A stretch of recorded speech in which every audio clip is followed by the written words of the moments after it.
Welcome to Mix LA. I'm Chris Lord Alge, and Waves and I bring you Mixing with Depth.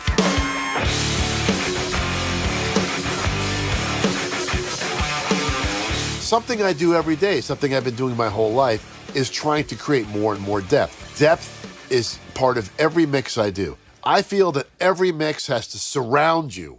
Depth means, how do we create a three-dimensional aspect to our mixes?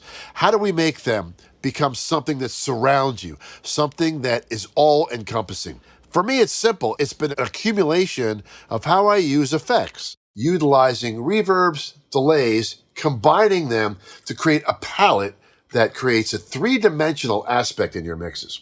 In Pro Tools, in your DAW, it's easy to slap a reverb on a vocal and say, wow, I have depth.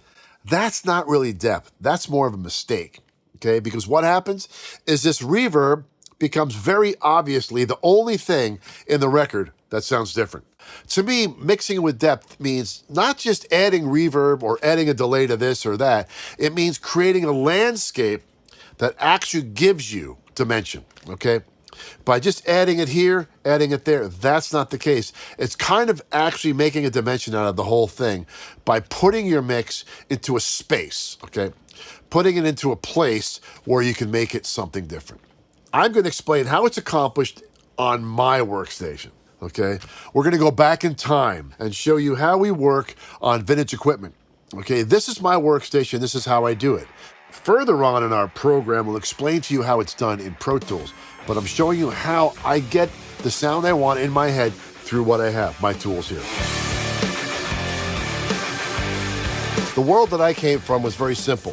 When we started mixing and we started using outboard reverbs, we had a plate, we had a chamber. We may have had one reverb for vocals and maybe one digital reverb, one to use on something else. And then maybe we had a delay unit or tape slab. So it was very limited. We did not have a complete toolbox of effects, okay? So everything was shared. Just because you have a vocal reverb doesn't mean you can't put a taste on something else, okay? And just because you have a room reverb doesn't mean you can't put that on the vocal. So I look at as a palette of flavors. I have this flavor and I can combine them together. That methodology of what I do with that continues today. Many people in Pro Tools, and I've seen this, I see sessions where everything's got its own individual reverb, okay? Which is great if you like that sound. But I feel that if you want to mix with depth, when you share your sounds through common reverbs, that commonality gives the sound of a record a blend, a landscape that actually works together. If everything has something individual on it, each one of these individual elements starts to poke out of the mix. And to me, that's not what I like. That's not what I prefer. I prefer saying, you know what, we're going to use 4 reverbs, 4 delays, and we're going to make everything in that mix work with those elements. And then when you combine all those elements, you get a much more congenial sound, or you get something that actually feels like it's in one place. I find that to dispel the myth, it's like look at your reverbs and delays as flavors, not as I have to have one on every track. That's just my way of doing it. I have so many reverbs in my room. If you look around, I have one of each. I've picked the 4 or 5 that work for me. And it's how you blend these reverbs is what creates the depth. I find that a vocal reverb, a drum reverb, a hall reverb, and a reverb that's, well, AMS non-lin, that's kind of gated sounding. That's just short bursts of excitement. That gives me the 4 flavors I need. I need a typical plate with pre-delay. I need a tight, bright room. I need a long haul. And I need something weird, which is like the non-lin sound, so it has a different envelope, okay? Now, the way these reverbs work is they're set it and forget it. So that is the default setting. I don't have to go back there and touch it. I would rather have 6 reverbs all set the same and then use the blending of the faders to make that happen. I'm going to combine these flavors to get the ultimate end effect. So that's our reverb department. In the next chapter, I'll show you exactly what gear I'm using on each send. So with delays, what do I need for that? Well, I need a slap delay, so I can always have a John Lennon slap right on top of the vocal. I need what I call my stereo time delays, which is eighth note or quarter note. I need my throw delay, which is for the long special effects, for the deeper, longer moments. And I always want to have what I call the crowd, which is multiple taps of short delays, which will make things sound like they're bouncing off the corners of a small room. So I use 4 reverbs, 4 delays. This is my palette for my mixes, okay? I can mix a pop song, a metal song, a jazz song, a country song, a spaced out, freak out prog song with all the same settings. And it's just a matter of how I blend the returns or how I change the sends a little bit on the console. I can mix any song with this setup. I don't have to change the setup no matter what.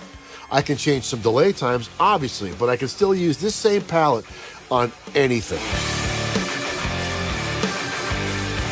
Generally, what I like is to have this palette ready to go at all times. But the thing that separates it and creates the dimension and the depth that's very difficult to recreate in a box is the fact that you're sending to reverbs from the delays.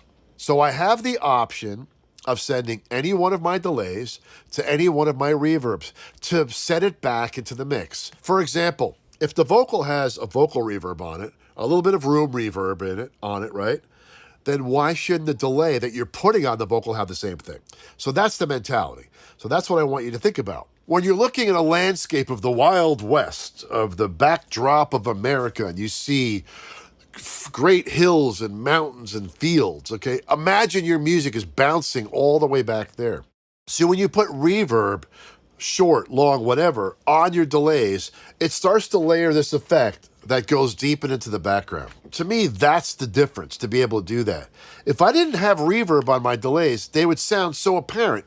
And I think this is the mistake that I hear in a lot of records. I hear records where the delay is very apparent, or mixes that the delay is apparent. The delay is not there to enhance, it's noticeable. So for me, mixing with depth is to be able to have a landscape of effects without being able to pick any of them out. Our vocal delays, if we're using them right here, okay, well, they're the most important ones. If you have these delays going and they're dry, they sound alien. So I'll end up saying, okay, let's start by putting the vocal reverb also on those delays. Now that vocal reverb's delaying 150 milliseconds. So now this cascading effect sets the delays in the background, right? I'll say, okay, I have that reverb on there. Let's add a little bit of the room reverb. That'll connect it so you don't hear the delay of the reverb. Our vocal throw delay may have more reverb on it based on the song.